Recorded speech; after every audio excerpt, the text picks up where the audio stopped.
Sveiki, šiandienos tema – skraidiniai. Skraidinys – tai ant ašies užmautas ratas su grioveliu virvei, lynui ar grandiniai permesti. Skraidiniai buityje naudojama plačiai, pavyzdžiui, kranuose, liftuose, šuliniuose, treniruokliuose, varikliuose, pakeliamuosiuose tiltuose ir dar kitur. Dabar bandymais parodysiu, kaip veikia skraidiniai. Vieną galą patraukę žemyn, matome, kad virvė kels krovinį aukštyn.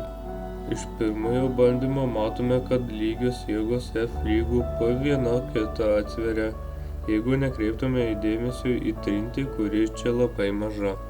Šis skraidinys vadinasi nekilnojamasis skraidinys.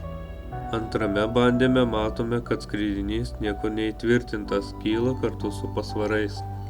Todėl jėgos momentas F yra lygus svorį P padalinė iš 2, nes dinamometras rodo jėgos skirtumus, kad dvigubai mažėja svoris, ir šis skraidinys vadinamas kilnojamasis skraidinys. Nekilnojamuoju skraidiniu nelaimima jėgos darbo, keičiama jėgos kryptis.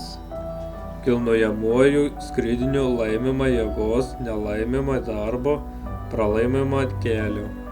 Su jumis buvo teorinės ir eksperimentinės fizikos kanalas. Iki.